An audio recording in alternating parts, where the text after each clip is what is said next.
नमस्कार फ्रेंड्स, हम आप लोगों को आज एक नए टॉपिक के बारे में बात करेंगे जो नंबर सिस्टम का है। बहुत ही महत्वपूर्ण टॉपिक है जो स्टार्टिंग में सभी को आना चाहिए। इसी से मैथ की शुरुआत होती है, इसी से सभी का मैथ के लिए प्रति रुचि बढ़ती है।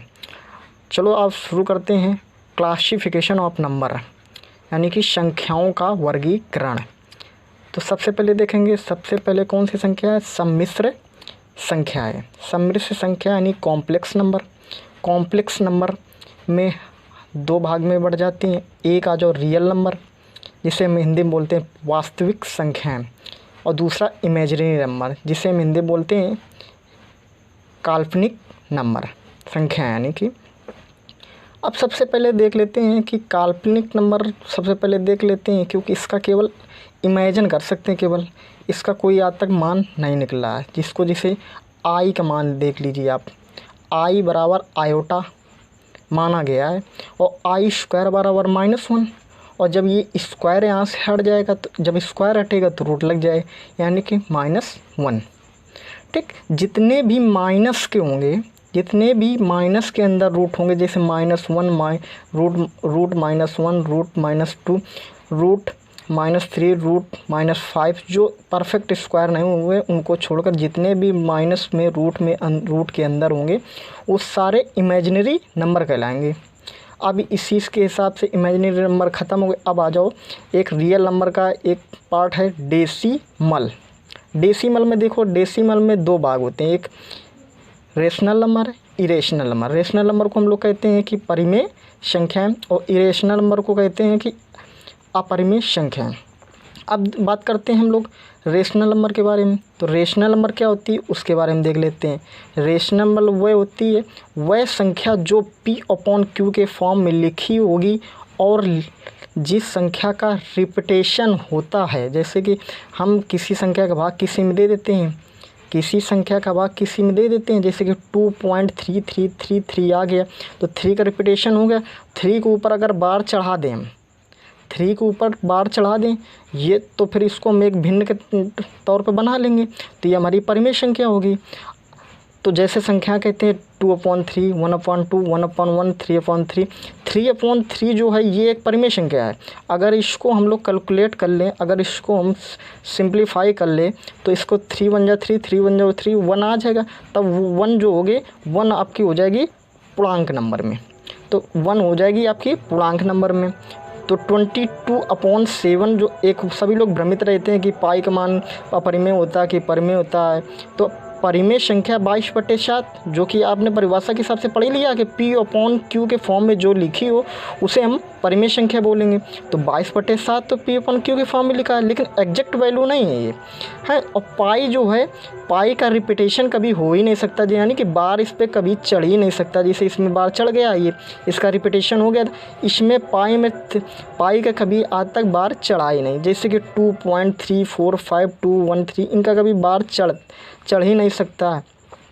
तो इनका कभी हम, जिनका बार ना चढ़े, एक तो पाई का नहीं चढ़ेगा, और जैसे √2 √3 √5 इनका कभी बार, जिनका रूट में या वैसे डिवाइड करने पर, सिंप्लीफाई करने पर बार ना चढ़े, तो उनको अपरिमेय संख्या बोलेंगे।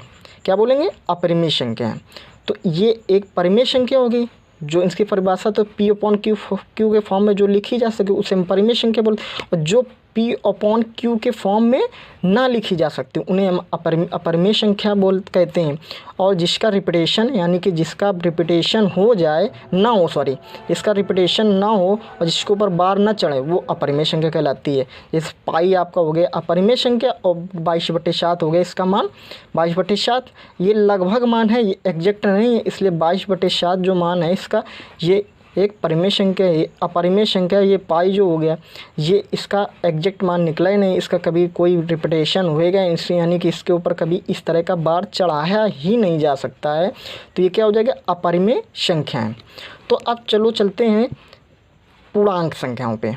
पूर्णांक संख्या हमारी दो प्रकार, एक पॉजिटिव पूर्णांक होती है, एक निगेटिव पूर्णांक होती है। पॉजिटिव को हम धनात्मक पूर्णांक कहते हैं, निगेटिव को ऋणात्मक पूर्णांक कहते हैं। और एक जीरो जो होती है ये भी पूर्णांक संख्या होती है, यह ना तो पॉजिटिव होती है ना नेगेटिव होती है, ये बीच की संख्या होती है। और इसी में पूर्णांक संख्या में जैसे और प्राकृतिक संख्या जैसे कि एक होती है प्राकृतिक संख्या, ये लिख दी है संख्याएं एक से स्टार्ट होती हैं और इन्फिनिटी तक जो संख्याएं होती हैं उसे हम प्राकृतिक संख्या कहते हैं।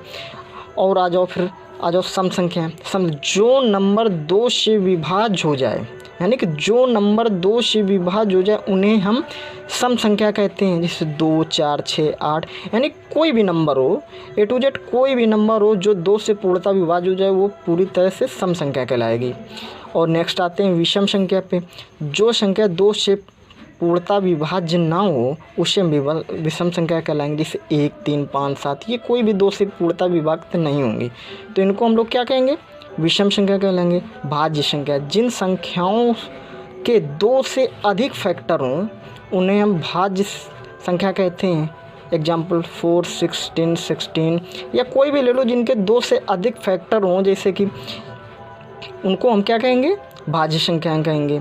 और अभाज्य संख्या, जिन संख्या के केवल 2 गुणनखंड हो, जिन संख्या केवल 2 गुणनखंड हो, यानी गुणनखंड को ये फैक्टर कहते हैं, उन्हें हम अभाज्य संख्या कहते हैं। एक तो वो स्वयं से कट रही हो और एक से कट रही हो, इनके 2 गुणनखंड होंगे तो आपकी क्या हो जाएगी?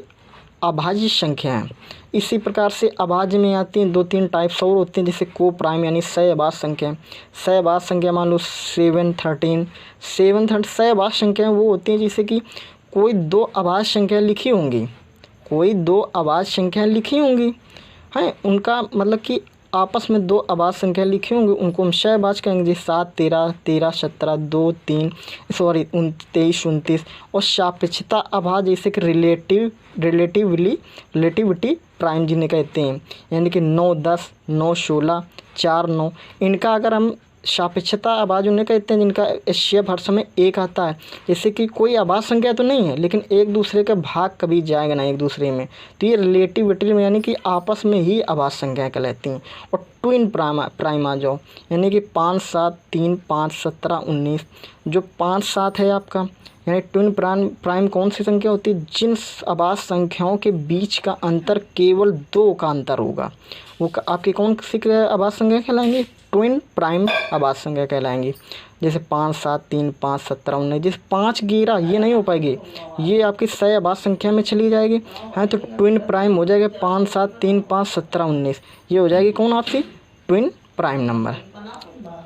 तो ये क्लासिफिकेशन ऑफ नंबर सम्मिश्र संख्याएं होंगी, कॉम्प्लेक्स नंबर। हाँ, इसी प्रकार से हमारी पूरी नंबर के बारे में विश्लेषण कर लिया है। आप लोगों को अगर अच्छा लगे तो हमारे चैनल को सब्सक्राइब करिए और ऐसी ही अच्छी वीडियो आपके लिए लाते रहेंगे हर समय, और अपना ज्ञान बढ़ाते जाना। थैंक यू, धन्यवाद। जय हिंद, जय भारत।